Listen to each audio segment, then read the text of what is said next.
ഈശോയെ, നിന്റെ മുഖം കാണാത്ത ഒരു ദിനം പോലും എന്റെ ജീവിതത്തിൽ ഉണ്ടായിട്ടില്ല. ഞാൻ കണ്ടുമുട്ടിയ നിരാശിതരിലൊക്കെ ഗെത്സമനിയിൽ വല്ലാതെ വാടിയ നിന്റെ മുഖമുണ്ടായിരുന്നു. എന്നോട് കളിചിരി പറഞ്ഞവരിൽ കാനായിലെ കനിവുള്ള നിന്റെ മുഖമുണ്ടായിരുന്നു. നിസ്സഹായരായി എന്നെ സമീപിച്ചവരിലൊക്കെ പിലാത്തോസിന്റെ കോടതി മുറിയിൽ ആരും തുണയില്ലാതെ നിന്ന നിന്റെ മുഖമുണ്ടായിരുന്നു.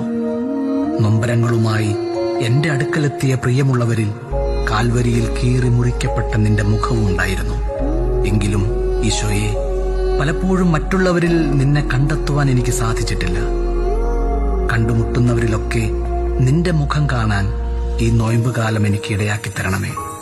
നിന്റെ ക്രൂശിത മുഖം എന്റെ ഹൃദയത്തിലും പതിപ്പിക്കണമേ.